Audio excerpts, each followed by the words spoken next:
오늘 이 시간 증거될 하나님의 말씀은 창세기 20장 1절에서 13절 말씀입니다. 말씀을 함께 읽도록 하겠습니다. 아브라함이 거기서 네게브 땅으로 옮겨가 가데스와 술 사이 그랄에 거류하며 그의 아내 사라를 자기 누이라 하였으므로 그랄 왕 아비멜렉이 사람을 보내어 사라를 데려갔더니 그 밤에 하나님이 아비멜렉에게 음모하시고 그에게 이르시되 내가 데려간 이 여인으로 말미암아 내가 죽으리니 그는 남편이 있는 여자임이라. 아비멜렉이 그 여인을 가까이 하지 아니하였으므로 그가 대답하되 주여 주께서 의로운 백성도 멸하시나이까? 그가 나에게 이는 내 누이라고 하지 아니하였나이까? 그 여인도 그는 내 오라비라 하였사오니 나는 온전한 마음과 깨끗한 손으로 그렇게 하였나이다. 하나님이 꿈에 또 그에게 이르시되 내가 온전한 마음으로 이렇게 한 줄을 나도 알았으므로 너를 막아 내게 범죄하지 아니하게 하였나니 여인에게 가까이 하지 못하게 함이 이 때문이니라. 그 사람의 아내를 돌려보내라. 그는 선지자라. 그가 너를 위하여 기도하리니 내가 살려니와 네가 돌려보내지 아니하면 너와 네게 속한 자가 다 반드시 죽을 줄 알지니라. 아비멜렉이 그날 아침에 일찍이 일어나 모든 종들을 불러 그 모든 일을 말하여 들려주니 그들이 심히 두려워하였더라. 아비멜렉이 아브라함을 불러서 그에게 이르되 내가 어찌하여 우리에게 이렇게 하였느냐? 내가 무슨 죄를 네게 범하였기에 네가 나와 내 나라가 큰 죄에 빠질 뻔하느냐? 네가 합당하지 아니한 일을 내게 행하였도다 하고 아비멜렉이 또 아브라함에게 이르되 네가 무슨 뜻으로 이렇게 하였느냐? 아브라함이 이르되 이곳에서는 하나님을 두려워함이 없으니 내 아내로 말미암아 사람들이 나를 죽일까 생각하였으며 또 그는 정말로 나의 이복 누이로서 내 아내가 되었음이니라. 하나님이 나를 내 아버지의 집을 떠나 두루 다니게 하실 때 내가 아내에게 말하기를 이후로 우리의 가는 곳마다 그네는 나를 그대의 오라비라 하라. 이것이 그대가 내게 베풀 은혜라 하였었노라. 아멘. 오늘 성경 본문 말씀을 근거로 건강한 만남은 어긋남의 진실한 사과로 생성됩니다. 라는 제목으로 하나님의 말씀을 증거하도록 하겠습니다. 가진 것이 많은 사람이 있습니다. 그래서 그들은 매력적인 것이죠. 가진 것이 많다라는 것은 돈만, 물질만 얘기하는 것은 아닌 것 같아요. 그런데 그 매력적인 사람들이 새로운 삶을 향하여 걸어간다라는 것이죠. 어쩌면 기득권이 없음에도 불구하고, 보장이 없음에도 불구하고 그 길을 걸어가는 사람은 두려움과 어색함이 있다고 하여도 참 힘이 풍성한 사람인 것 같습니다. 가진 게 많고 보장된 게 많아서 걸어가는 거 평안하기는 하겠지요. 하지만 그게 매력적인 건 아닌 것 같아요. 그냥 당연한 거, 가진 거 가지고 또 자원이 많고 힘이 있고 그렇게 되어지면 그냥 자연스럽다. 이렇게 감동할 건 없을 것 같아요. 근데 저와 여러분의 삶 속에 새로운 길을 걸어가는 사람은 매력적이라는 것이죠. 근데 그 얘기는 두려움도 있고 어색함도 있다는 것입니다. 근데 그 얘기는 영적인 에너지, 마음의 힘이 풍성한 사람이 아닐까 생각됩니다. 오늘 아브라함이 그러한 사람 같습니다. 아브라함이 그랄이라는 새로운 땅에 올라오게 되거든요. 근데 그곳에 있는 거주민이었던 아비멜렉이 아브라함 족속을 본 거예요. 아브라함 족속을 보니까 매력을 느꼈던 거예요. 괜찮은 족속인 것 같다라고. 그래서 아브라함과 함께 동맹을 하고 싶었던 거죠. 동맹을. 오늘 보니까 아브라함이 아내 사라를 이렇게 잃어버리고 이런 얘기를 한 것 같지만 이 이야기는 아비멜렉이라는 사람이 아브라함이라는 사람과 이렇게 관계를 맺고 싶은 거예요. 동맹을 하고 싶은 거예요. 거기에서 생긴 이야기인 거죠.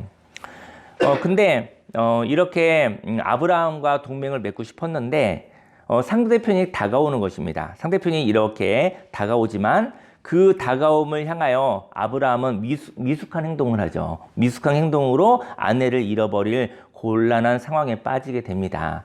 저희 여러분들 인생 가운데 누군가가 다가온다라는 것이죠. 또 저와 여러분들도 매력적인 사람이나 매력적인 어떠한 삶의 목적에 다가간다라는 것이죠. 그때 어떻게 하면 건강한 만남이 될 수 있을 것인가 한번 오늘 생각해보는 시간이 되었으면 좋겠습니다. 저와 여러분들도 인생을 살면서 누군가에게 다가가기도 하고 누군가가 나에게 다가오기도 합니다. 그런데 이때 어떻게 하면 건강한 만남이 이루어질지 함께 고민해 보십시다. 건강한 만남을 위해서는 먼저 어긋남이 있어도 낭망하지 말아야 합니다. 인생 가운데 어긋남이라는 건요, 있는 거예요. 저와 여러분들이 계획을 짜잖아요. 계획을 짜는데 오늘 하루도 한번 생각해 보세요. 오늘 하루도 변수가 없었던 적이 오늘 하루 이제는 그렇게 할 것이고 어제도 그저께도 지난날에 보면 변수가 없었던 날은 하루도 없었습니다. 근데 어긋남이 있었다는 거예요. 계획에서 어긋남이 있었다는 것이죠. 그때 낭망하지 마시기를 바랍니다. 1절에 아브라함이 거기서 네게브 땅으로 옮겨가 가데스와 술 사이 그랄에 거류하며, 아브라함이 헤브론에서 20년을 살았거든요. 20년 정착했다가 좋은 목초지 때문에 이주를 하게 된 거예요. 이 시기는 아브라함의 나이가 몇 살? 바로 100살이 됐던 해예요. 아브라함이 100살이 됐을 때는 굉장히 중요한 사건이 일어나잖아요. 그죠?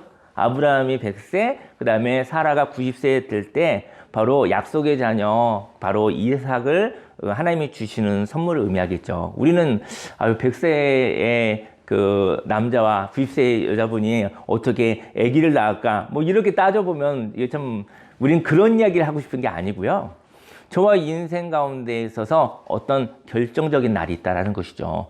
불가능할 것 같은 결정적인 날. 저희 여러분들이 왜 소망이 되겠습니까? 바랄 수 없는 것이라 소망이 있는 거 아니겠습니까? 근데 그날이 그 해가 된 거예요. 그 해가 됐는데 여기에 위기가 온 것이죠. 왜냐면 100세의 아브라함과 90세의 사라가 어쨌든 약속의 자녀를 낳게 되어지는데 근데 그때 바로 사라 아내를 잃어버리는 사건이 일어나는 거죠.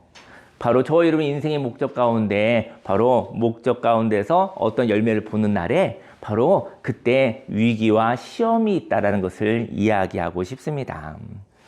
아브라함의 나이가 100세가 되던 시기였습니다. 약속이 성취되기 전에 누구나 위기가 있다는 것이죠. 저희 여러분들의 위기가 분명히 있습니다. 그 위기를 어떻게 다루느냐에 따라 인생을 아름답게 또 즐겁게 행복하게 보람있게 살아가는 것이 되겠죠. 아마도 어려움과 곤란을 넘어서 허용해서는 안 되는 시험이 있었다는 것이죠. 여기서는 그 아브라함이 그 아내를 잃어버려서는 안 돼요. 잃어버려서는 안 되고 하나님이 허락할 수 없는 일들입니다. 그런데 이러한 위기는 어떻게 생기는지 아십니까? 저희 여러분들 위기가 오잖아요. 어느 날 갑자기 위기가 왔잖아요. 그 위기는요, 평소의 습관으로 오는 거예요. 습관으로. 여러분들이 오늘 왜 갑자기 마른 하늘에 날벼락이야? 그렇지 않아요. 평소의 습관에서 나온 거예요. 평소의 습관에서. 여러분들과 저의 평소의 습관으로 어느 날 그날이 위기가 된 것뿐이죠. 이러한 위기는 평소에 가진 생각과 습관을 통해서 생긴다는 것이죠. 저는 오늘 저희 여러분들이 위기는 나쁜 게 아닙니다. 위기라는 것은 시험과 같은 것인데 위기를 넘어가면 패스하는 거죠. 위기를 넘어가면 그 다음 단계로 가는 것입니다. 위기는 꼭 있습니다. 위기 없이 축복이 있지는 않아요. 위기가 없이 행복이 있지는 않아요. 근데 위기가 왔었을 때 평소에 가진 생각과 습관이 바뀌어졌다고 한다면 그 위기를 넘어가고 다룰 수 있는 것입니다. 2절 말씀에 그의 아내 사라를 자기 누이라 하였으므로 그랄 왕 아비멜렉이 사람을 보내어 사라를 데려갔더니, 아브라함은 믿음의 조상 이렇게 얘기도 하지만 이 성경을 읽어보니까 좀 연약한, 이런 부분에 대해서는 연약한 것 같아요. 연약함이 있었습니다. 아내를 누이라고 하는 일을 옛날에 애굽 땅에서도 한번 했었거든요. 근데 이번에 또 하게 된 거예요. 자신이 위험함을 알고 위험하지 않기 위해 하얀 거짓말을 하는 사람인 것이죠. 근데 하얀 거짓말은 누구에게 피해를 주려는 거짓말은 아니잖아요. 그죠? 그런데 그 거짓말이 상대편으로 하여금 적극적으로 행동하는 이유가 된다는 것이죠. 저와 여러분들의 언사가 어떤 사람이 가속 페달을 밟게 하는 이유가 된다면 그 죄를 짓게 하는 이유가 되지 않기를 원합니다. 우리는 듣고 싶은 말만 듣고 살고 싶죠. 내 진리에 의해서 우리는 먼저 분별하며 살아가기 원합니다. 듣고 싶은 말 듣고 사는 거 너무 좋아요. 어쩌면 세상에서 가장 힘든 것은 잔소리인 것 같아요. 듣기 싫은 말 들으면서 살아낼 수 있다는 이 사람은 보통 사람이 아닙니다.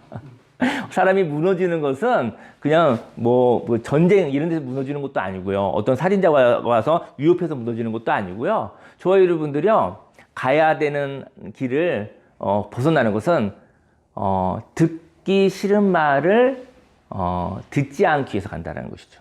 저와 여러분들이 듣고 싶은 말이 있으면 잘못된 길이어도 어느새 가 있는 나를 보고, 그리고 옳고 아름다운 길자도 거기에 잔소리가 있으면 가기가 싫어요.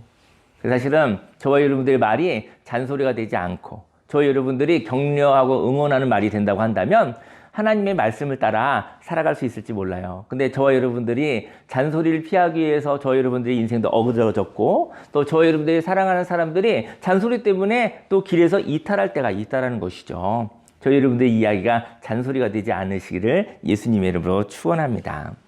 인생 가운데 내가 하는 말을 붙잡고 훅 들어오는 사람이 있습니다. 당신이 이렇게 말했잖아. 그래서 당신에게 이렇게 제안합니다. 이 여인이 당신의 여동생이라고 하였잖아요. 라고 하는 거예요. 그 아비멜렉이. 그리고 근데 이 사람은, 아비멜렉은 굉장히 추진력이 좋은 사람이었어요. 굉장히 빨라요. 그 상대편의 말 가지고 금방금방 이렇게 막 해서 일을 탁탁 추진하는 어떤 능력 있는 사람인 것이죠. 그래서 우물쭈물 머뭇거리다가 사실은 아브라함이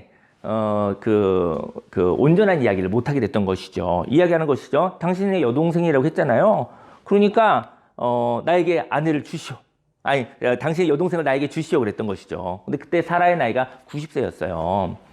사라가 이제는 아름다운 여인이라고 얘기는 하고는 있지만, 아무리 사라의 아리따움이 있었을지라도, 아마 여기서는 아름다움에 주목하는 것이 아니라, 이 여인이 결혼하지 않은 여자라는 이유가 중요한 것이죠. 왜냐면, 아비멜렉은 아름다운 여인을 지금 아내로 두려고, 그것이 목적이 아니에요. 매력적인 사람 아브라함 족속과 동맹을 맺고 싶은 거예요. 그래서 그 영향력 있는 사람과 매력적인 사람과 동맹이 되어주면 얼마나 큰 축복이 되겠습니까? 근데 매력적이고 능력 있는 사람하고 적을 지잖아요. 그거 굉장히 힘든 일입니다. 능력 있는 사람과 적을 지으면 그거 아주 곤란해지는 거예요. 그래서 아브라함하고 우리가 동맹을 하고 싶은데, 그러다 보니 여동생이라는 거예요. 여동생인데 아름다워서 아내를 하나 더 얻고 싶어서가 아니라 동맹을 맺고 싶어서 한 일이에요. 이 일들이. 그래서 그 아브라함이 제 여동생입니다 했었을 때, 그러면 뭐 순간 여동생이라는 걸 통해서 이 사람의, 이 아브라함의 아내는 아니구나를 알게 된 것이죠. 그래서 결혼으로 막 추진을 하고 있는 것이죠. 아브라함과 가족이 되고 싶었던 거예요. 아브라함은 평소의 모습처럼 머뭇거리고 있었어요. 그 이유는 생각이 복잡하여서 상대편의 적극적인 행동을 거절할 힘이 없었던 것이죠.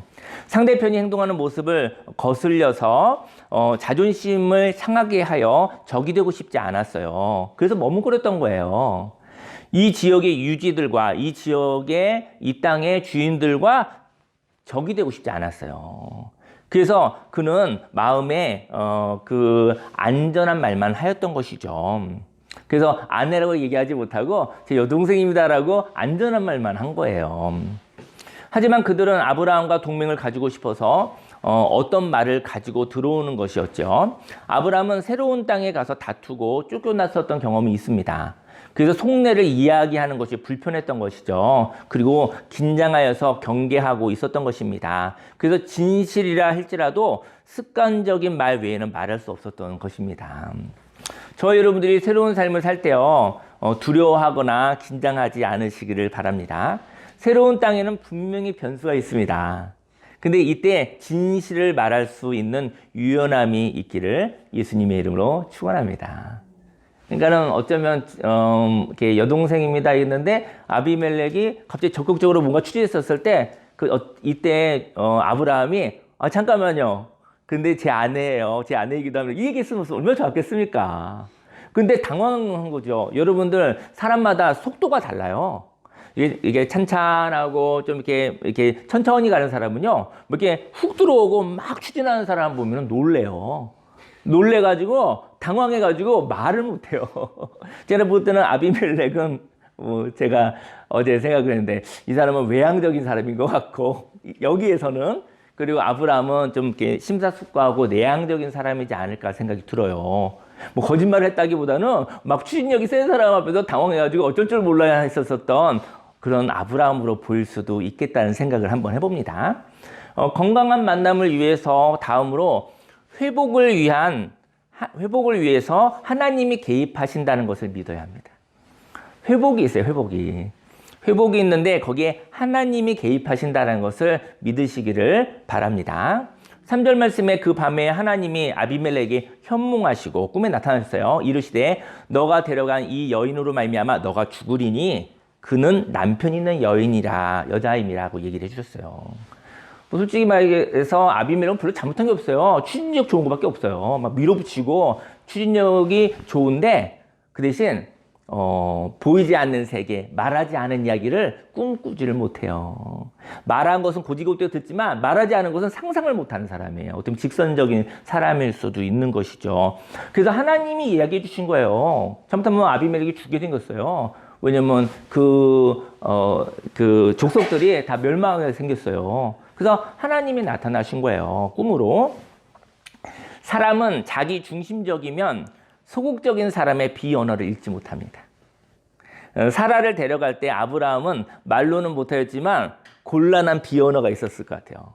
얼굴에 난처한데 이거 뭐지? 뭐 이렇게 말로는 못했지만 얼굴로 표정으로는 얘기했을 것 같아요. 이거 어떻게 된 것이지? 이거 왜 이러는 거야? 뭐 이러면서 당황하고 난처함이 있었을 것 같아요.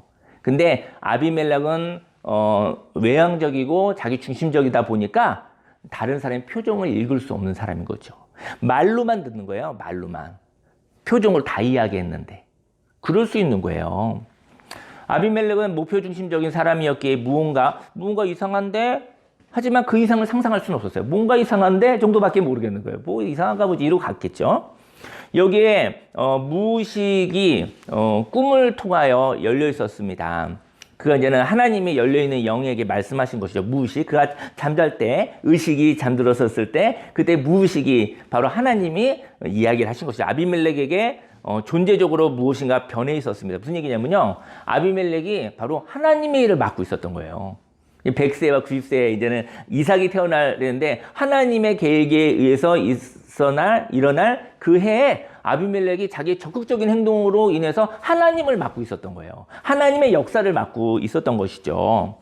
그 이유는 자신의 적극성이 하나님의 계획을 맡고 있었기 때문에 하나님이 말씀하신 거예요. 적극성은 참 좋은 거지만 하나님을 거스르는 적극성은 절제해야 될 것 같습니다.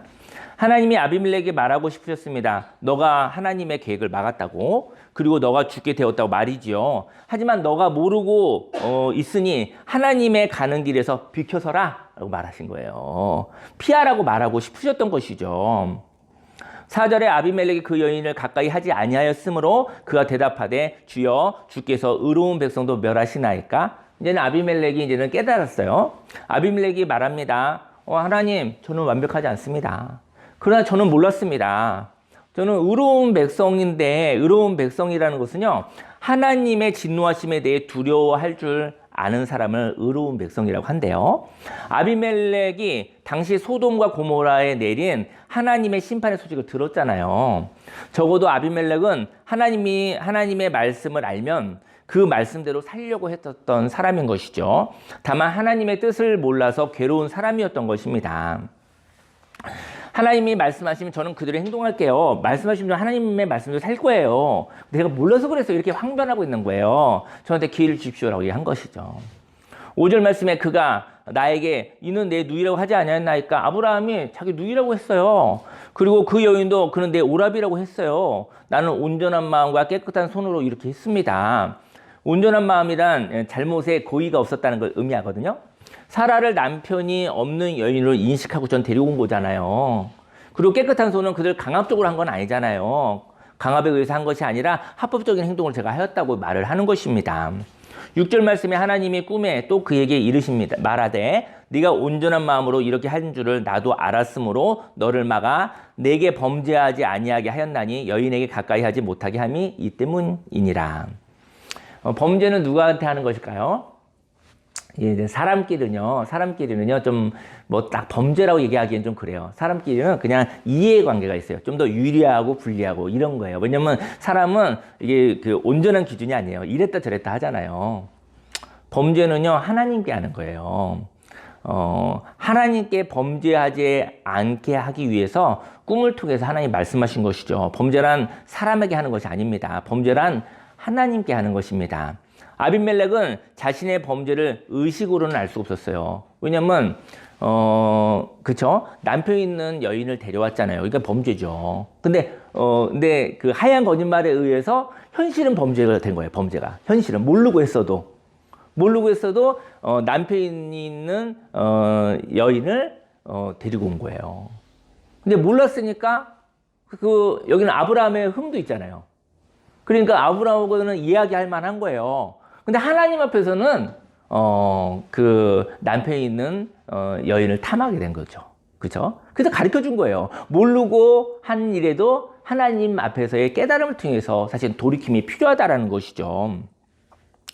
범죄라는 것은 하나님께 하는 것인데요. 아비멜렉은 자신의 범죄를 의식으로는 알 수 없었어요. 꿈이라는 것은요, 의식이 알 수 없는 영역을 의미합니다. 내가 의식하지 못하지만 존재를 깨닫는 것이죠. 감각을 통해서 아는 것이 아니라 신뢰에 의하여 믿음으로 아는 것입니다. 그래서 바로 하나님이 개입하시는 회복의 때가 있다라는 거예요.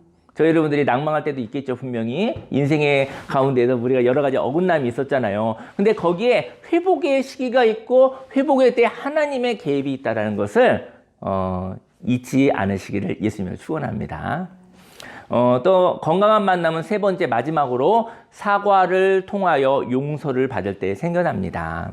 7절 말씀에 이제 그 사람의 아내를 돌려보내라. 그는 선지자라. 그가 너를 위하여 기도하리니 네가 살려니와 네가 돌려보내지 아니하면 너와 네게 속한 자가 반드시 다 죽을 줄 알지니라. 꿈은 여러분들 꿈 꾸십니까? 혹시? 꿈을 꾸는 이유가 뭔지 아십니까? 꿈은 메시지가 있는 거예요. 네. 일어날 때 안 일어나면 자꾸 꿈꾸죠. 이게 피곤할 때 잠잘 때는 꿈을 잘 안 꿔요. 근데 충분히 잤어요. 충분히 잤는데 안 일어날 때가 있어요. 그때 꿈을 꾸거든요. 아니면 충분히 자지 못했어도 내 무의식에 할 일이 있는 거예요. 왜냐면 중요한 일이 있는 거예요. 일어날 때인 거예요. 그때 꿈을 꿉니다. 여러분들이 꿈을 꾼다라는 것은 깨어날 때라는 거죠. 일어날 때라는 것이죠. 뭔가 중요한 일이 있는데 그것은 저와 여러분들이 그것을 해야 할 때이고 그것을 하지 않으면 여러분과 저가 나중에 너무 후회할 일이라는 것이죠. 그래서 하나님이 얘기해 주시는 거예요. 그래서 꿈을 꾸게 하는 것입니다. 꿈의 목적은 이제 메시지인데요. 하나님은 아비멜렉에게 먼저 얘기하죠. 사라를 돌려보내라. 이게 구체적인 메시지를 얘기하시는 겁니다. 그리고 또 얘기합니다. 뭐라고 얘기하냐면 아브라함은 선지자다라고 말하고 있는 거예요. 저는 오늘 아브라함이 아비멜렉의 고의가 아닌 허물에 용서할 수 있는 사람이기에 건강한 만남이 이루어졌다고 생각합니다. 저희 여러분들이 아브라함으로 한번 돌아가 볼까요? 저희 여러분들이 아브라함이 됐어요. 그러면 저희 여러분들이 이렇게 할 수 있을 것 같아요? 사람이요, 누구나 허물이 있을 수 있는데 사람이니까 서로 잘못할 수 있잖아요. 이렇게. 그죠? 어긋날 수 있잖아요. 근데 이상하게 사람의 죄성은요, 잘못한 행동보다 더 나쁜 죄성이 있어요. 그게 뭔지 아십니까? 잘못한 것이 죄가 아니라 사람은 잘못할 수 있어요. 아니, 사람은 어긋날 수 있어요.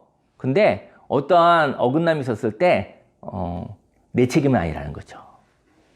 왜냐면 상대편에게 책임을 전가하는데 우리는 자기의 책임을 내가 잘못하지 않았다라는 것으로 이렇게 기울어서 얘기하고 행동한다라는 것이죠. 그게 죄라는 것입니다. 사실은 하나님이 보셨을 때는 모두 다 한계인입니다. 모두 다 어긋날 수 있어요. 이 사람도 저 사람도 그럴 수 있어요. 근데 서로 어긋난 거 인정하면 되잖아요. 근데 어긋남이 가지고 나는 어긋나지 않았어요. 저 사람이 잘못했다고, 저 사람 때문에 내가 이렇게 됐다라고 책임 회피를 한다는 것이죠. 과하게.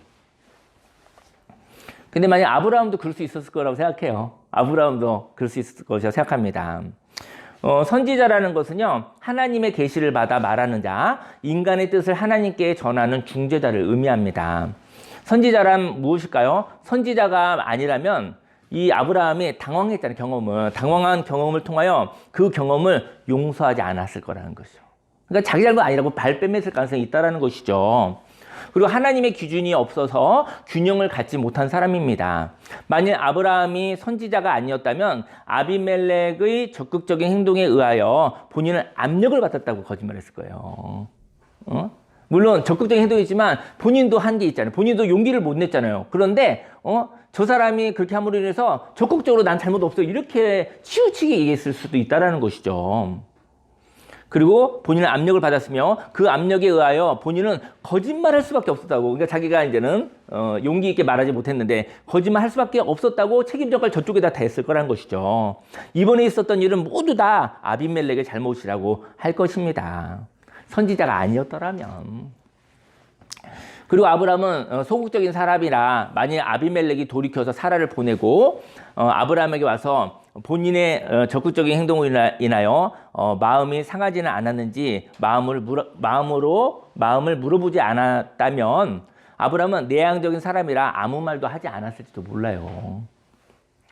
근데 아브라함은 아내를 잃어버린 것을 향하여 자신을 욕하고 아비멜렉을 욕하고 신세한탄을 했겠죠. 그리고 세상적으로는 합당함에도 불구하고 자신이 하지 않은 이야기가 있다고 말하지 못할 것입니다. 무슨 얘기냐면요. 그 다음 이야기를 해야 되는 거예요. 근데 그냥 거기서 체념하고 선지자가 아니었다면 체념하고 자포자기하고 신세한탄하고 끝났을 거라는 것이죠. 하나님은 아브라함을 사용하기보다 적극적으로 외향적인 아비멜렉을 통하여 하나님이 일하시기 원하셨던 것 같아요. 하나님이 하시는 일을 막으면 죽음 가운데 있습니다. 근데 하나님은 죽음 가운데 가만히 계실 수 없었고 하나님은 아비멜렉의 꿈속에 오셔서 말하셨던 것이죠. 회복을 말하시는 것입니다. 어긋남으로부터 돌이켜라 라고 얘기하는 것이죠. 8절 말씀에 아비멜렉이 그날 아침에 일찍 일어나 모든 종들을 불러서 그 모든 일을 말하여 들려주니 그들이 심히 두려워했더라. 아비멜렉의 그 기질은 제가 볼 때는 광고하는 사람 그리고 선동자의 역할은 잘할 것 같아요. 내가 볼 때는 뭐 들으면 막 얘기하고 적극적으로 추진하고 뭐 이런 사람인 것 같아요. 그렇다고 해서 뭐 잘못을 알고 잘못하는 사람은 아닌데 그 사람은 어쨌든 행동력이 있는 사람이었던 것 같아요. 하나님이 이렇게 말하셨고 깨닫게 하셨고 그 이야기를 모든 사람에게 말한 거죠. 9절 말씀에 아비멜렉이 아브라함을 불러서 그에게 이르되 네가 어찌하여 우리에게 이렇게 하느냐 얘기하는 거예요. 아브라함을 불러서 얘기해서 적극적이니까 불러가지고 얘기했죠. 네가 왜 이렇게 얘기했느냐? 내가 무슨 죄를 범하였기에 네가 나와 내 나라를 큰 죄에 빠질 뻔하게 하였느냐? 너가 합당하지 아니한 일을 내게 행하였다고 얘기를 하죠. 아비멜렉이 아브라함을 불렀습니다. 적극적인 사람이었습니다. 자신이 잘못했다고 생각하지 않았던 것이죠. 10절 말씀에 아비멜렉이 또 아브라함에게 이르되 네가 무슨 뜻으로 이렇게 하였느냐. 아브라함에게 호감을 가지고 있었던 아비멜렉 왕은 그와 동맹을 가지고 싶었죠. 그 동맹의 약속으로 결혼 동맹을 추진했던 거예요. 근데 그 적극적인 행동에 차마 거절하지 못하였던 아브라함은 두려움이 있었던 것입니다. 왜냐하면 동맹을 하려는 사람과 동맹하지 않으면 이런 적극적인 사람이 적이 되잖아요. 얼마나 힘들겠어요. 추진력 좋은 사람들이 나를 미워하고 나를 해하려고 한다면 얼마나 괴로운 일이겠어요. 행동력 있고 능력이 많은 사람하고 적이 되고 싶지 않았겠죠. 그래서 속 얘기를 안 하고 싶었던 것입니다. 11절에 아브라함이 이르되 이곳에서는 하나님을 두려워함이 없으니 내 아내로 말미암아 사람들이 나를 죽일까 생각하였으며 이곳은 소돔과 고모라만큼 타락하지는 않았지만 하나님을 두려워함이 없으니 소돔성에 있었던 사람들이 하나님의 천사들에게 나쁜 짓을 하려고 했던 것처럼 나에게도 악한 일을 하지 않을까 하는 두려움이 있었던 것이죠. 아브라함은 아비멜렉의 추진력이 많이 부담이 되었던 것 같습니다. 그래서 부딪히지 않고 지나가려고 했던 것이죠. 그래서 속 이야기는 하고 싶지 않은 그냥 지나가는 관계가 되고 싶었던 거예요. 12절에 또 그는 정말로 나의 이복누이로서 내 아내가 되었음이라. 13절에 하나님이 나를 내 아버지의 집을 떠나 두루 다니게 하실 때 내가 아내에게 말하기를 이후로 우리의 가는 곳마다 그대는 나를 그대의 오라비라 하라. 이것이 그대가 나에게 베풀 은혜라 하였노라. 어쨌든 아브라함이 그 외딴 곳에서 살아남기 위해서 아내와 한 이야기인데 그 이야기는 한 번의 처세술은 있을 수 있어도 그것이 그 처세술이 그 이야기가 위기를 만드는 것이잖아요. 그래서 저희가 한 번의 처세술은 그때로 끝나고 거의 습관이 되지 않기를 예수님으로 축원합니다. 처세술에 의하여 습관이 되었던 이야기들, 이제는 잠깐 하였던 처세술을 내려놓고 진실로 살아가야 할 것입니다. 과거에는요, 사라가 애굽에서 65세의 나이였어요. 65세의 나이인데 출산을 하지 않은 여인이니까 매력적인 모습이 있었어요. 그때는 아리따운 여인을 아내로 둔 자는 위험한 상황이었어요. 왜냐하면 애굽이라는 나라가 여자를 여자로 생각하지 않아요. 인격적으로 생각하지 않아요. 그냥 물건처럼. 옛날엔 더 그랬잖아요. 여자의 그런 모습들이 사람으로 취급되지 않은, 지금도 그런 나라가 있죠. 근데 그래서 아름다운 아내를 둔 남자는 생명에 위협할 수도 있었어요. 힘이 없다면. 그때는 그랬습니다. 타락한 애굽의 문화로 여성을 인격적으로 대하지 않았기에 위험한 상황이었거든요. 그래서 아브라함은 아내에게 여동생으로 이야기하겠다고 말했던 거예요. 내가 여동생으로 일단 얘기하면 날 일단 죽이지는 않을 것이다. 그러면 약간 시간을 벌어서 도망갈 수도 있고 어떻게 대처할 수 있잖아요. 처세술이라는 것은 위기 모면을 위한 잠깐 이야기, 미봉책이죠. 그렇지만 여동생이라고 한다면 저 사람들이 날 죽이려고 하지는 않으니까 그때 도망을 가든지 힘을 길러서 어떻게 대비를 하든지 이런 얘기를 하는 거거든요. 그래서 한 번은 괜찮은 이야기지만 습관이 되는 습관. 저희 여러분들이 처세술로 뭐 하나의 위기를 모면하고 했었던 것이 습관이 됐었을 때 나중에 위기가 옵니다. 아브라함은 아내에게 여동생을 이야기하겠다고 얘기했던 것이죠. 그리고 가는 곳마다 힘이 없는 사람들에게는, 힘이 없는 사람들에게는 여동생이라고 말해도 평화가 유지됐을 것이죠. 제가 볼 때는 아브라함이 가는 곳마다 얘기했을 것 같아요. 이게 아름다운 여인이네 그랬었을 때, 그랬더니 제 여동생입니다 그랬더니, 그리고도 어떤 싸움이 안 일어났을 수도 있어요. 여동생이구나 그렇게 하고. 근데 그 거주민들이 힘이 없어서 그냥 그러고 지나갔을 수도 있죠. 속얘기를 안 한 거죠. 근데 이제 이렇게 아비멜렉 같이 힘이 있고 추진력 있는 사람한테는 오히려 그것이 위기가 생기는 근거가 됐던 것이죠. 어떻게 보면은 저와 여러분들 인생의 과거에 어떠한 행동은 저와 여러분들을 유익하게 한, 어려움에서 나를 도와줬었던 말과 행동, 습관이 있을 수 있습니다. 근데 그것이 고착되면 안 된다라는 얘기를 하고 싶습니다. 하지만 지금은 추진력이 좋은 아비멜렉은 여동생이라는 말에 의해 뒤로 물러서지 않았어요. 그리고 적극적으로 행동해버린 거예요. 그리고 긴장한 아브라함은 진실을 말하지 못하였던 것이죠. 14절에 아비멜렉이 양과 소와 종들을 아브라함에게 주고 그의 아내 사라도 그에게 돌려보냈습니다. 아브라함에게 이르되 내 땅에 내 앞이 있으니 네가 보기 좋은 대로 거주하라.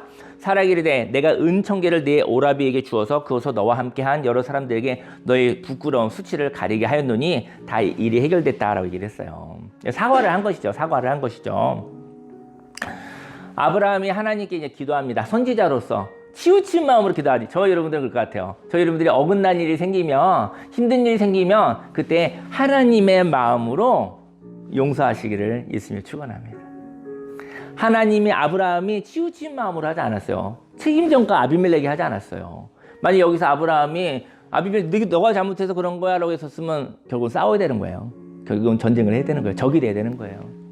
근데 아브라함이 하나님께 기도할 때 하나님의 마음으로 기도했어요. 하나님이 아비멜렉과 그의 아내와 여종을 치료하사 출산하게 하셨으니 여호와께서 이왕에 아브라함의 아내 사라의 일로 아비멜렉의 집에 모든 태를 닫으셨음이더라. 저는 이제 이 말씀을 읽으면서 사람들 얘기를 해봤는데 너무하다. 모르고 한 일인데 거기 왜 태를 맞고 이거 왜 그랬지? 약속의 자녀 이삭이 태어날 수 없어요. 만약에 이제 제가 성경 주석에 보니까 그런 얘기 있더라고요. 만약에 아비멜렉이 이제 사라를 취하여 만약에 성관계를 했었다고 한다면 나중에 그 약속의 자녀 이삭이 태어나도 누구누구하고 이렇게 해서 그 씨가 그것이 아브라함의 아들이 아닐지 몰라. 이런 구설수에 휘말렸을 거라는 거죠. 그런 얘기가 있더라고요. 저는 태를 닫은 이유는 하나님이 하시고자 하는 길에 막힘이 있었기 때문인 것이죠.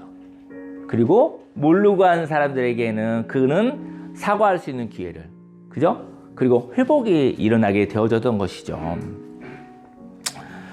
오늘 함께 기도하기 원합니다. 기도할 때 이렇게 기도하면 좋을 것 같아요. 오늘은 아브라함도 아비멜렉도, 그죠? 뭐 흠을 잡고 뭐 허물을 잡자고 한다면 각자의 허물이 있을 것 같아요. 너무나 생활력이 있어서, 너무나 적극적이어서, 너무나 추진력이 있어서 상대편을 위축시킨다고 한다면 그것도 어떻게 보면은 허물이 될 수도 있겠죠. 그리고 너무나 심사숙고해서 해야 할 말을 하지 못하고 머뭇거리다가 우유부단한 것도, 그것도 허물이 될 수도 있겠죠. 하지만 하나님이 하시고 싶은 이야기는 그 가운데 진실을 이야기해야 된다. 그죠? 진실을 이야기하고, 그리고 또 하나님부터 깨달음이 있었을 때는 사실은 나의 모습으로부터 사과할 것도 있다라는 것이죠. 저 여러분 삶 속에 2024년도에 건강한 만남이 있기를 예수님으로 축원합니다. 그리고 긴장하지 않으셨으면 좋겠고, 어긋남이 있어도 절망하지 않으셨으면 좋겠고, 그리고 하나님의 회복이 분명히 하나님의 개입을 통해서 그 기회가 온다는 것을 믿으시기 바랍니다.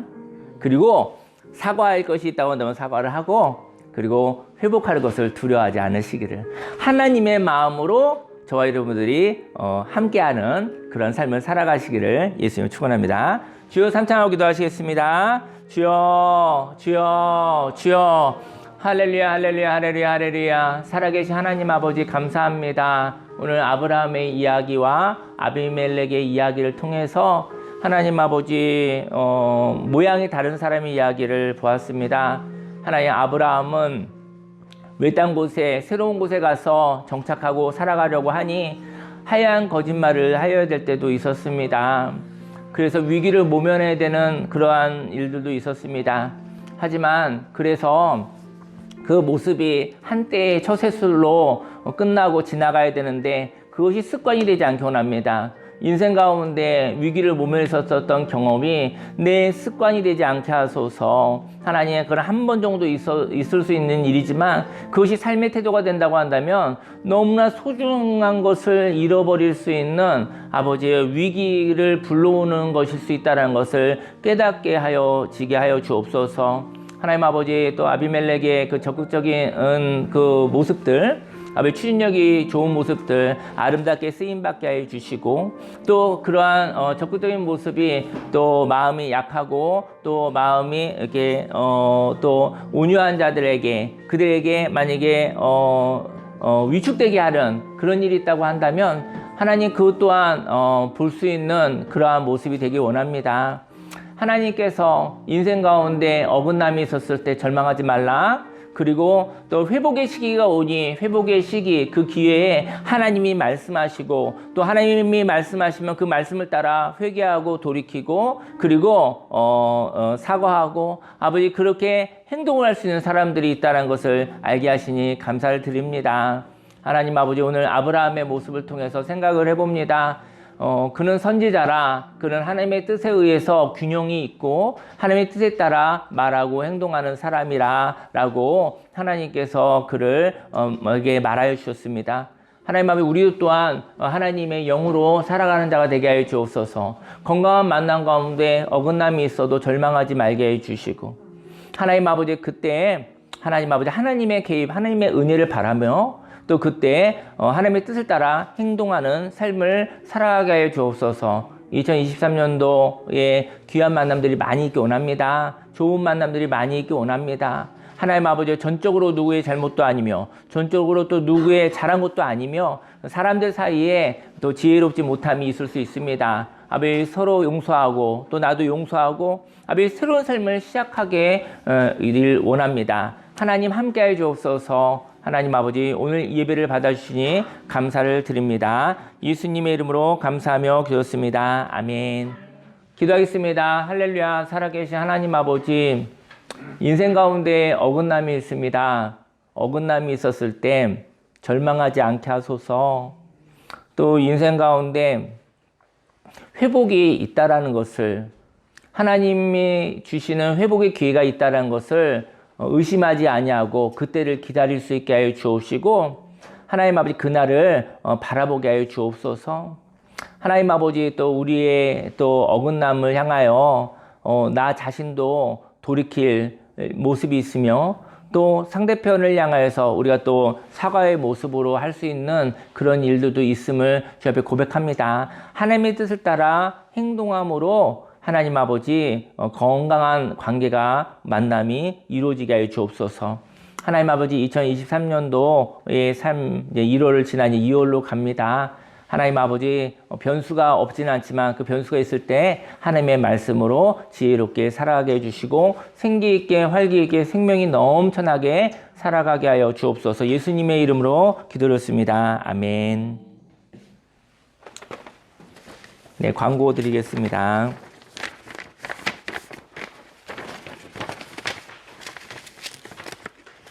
네. 이별학교 후회의 이야기 네 번째 이야기를 어제 촬영을 했거든요. 그래서 또 필요한 사람들에게 또 이렇게 전해졌으면 좋겠습니다. 네, 오늘은 예배 후에 여기 요 위에 있는 추어탕집에서 식사를 합니다. 그래서 그때 우리 정훈 사모님이 아버님 하나님 나라 간 길에 함께 기도해 주신 것에 대해서 감사하는 마음으로 섬기시겠다고 하십니다. 또 맛있게 드시고 행복한 시간 되시면 좋겠습니다. 네. 네, 자리에서 일어나시겠습니다.